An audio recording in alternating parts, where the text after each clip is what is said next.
Buen día, esta es mi actividad 4 de inteligencia artificial. Mi nombre es Carlos Emanuel Rodríguez Mazó, mi matrícula es 1942-562.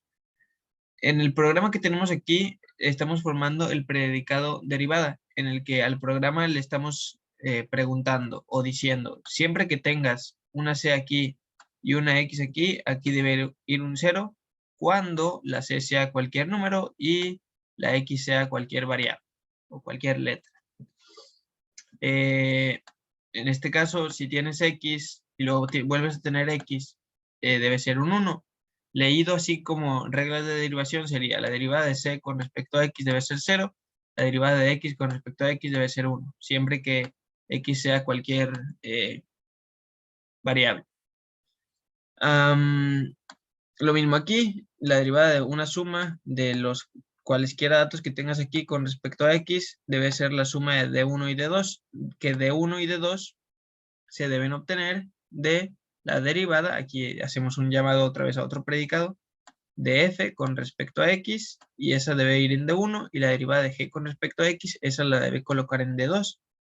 Bueno, por ejemplo, para aplicar el primero, nosotros tendríamos que la derivada de 5 con respecto a y debe irse en D, y D es igual a 0, como en el primer caso. Para nosotros también tener reglas de una derivada de una variable con respecto a otra, debemos añadir más opciones para f en las reglas de suma, multiplicación, etc. Es decir, que f ya pueda valer también, por ejemplo, x con respecto a y, que sea 0, o que sea un exponente de x a la c con respecto a y que sea 0, y así sucesivamente, para que si nosotros tenemos una función de una suma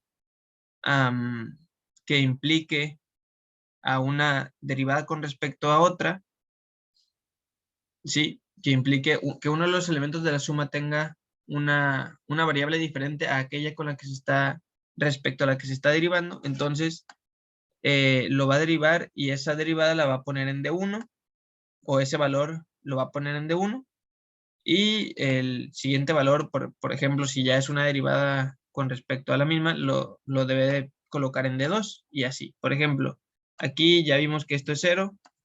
Vamos a probar, por ejemplo, y con respecto a y. Ahí debe ser 1. Si nosotros, por ejemplo, colocamos exponente de x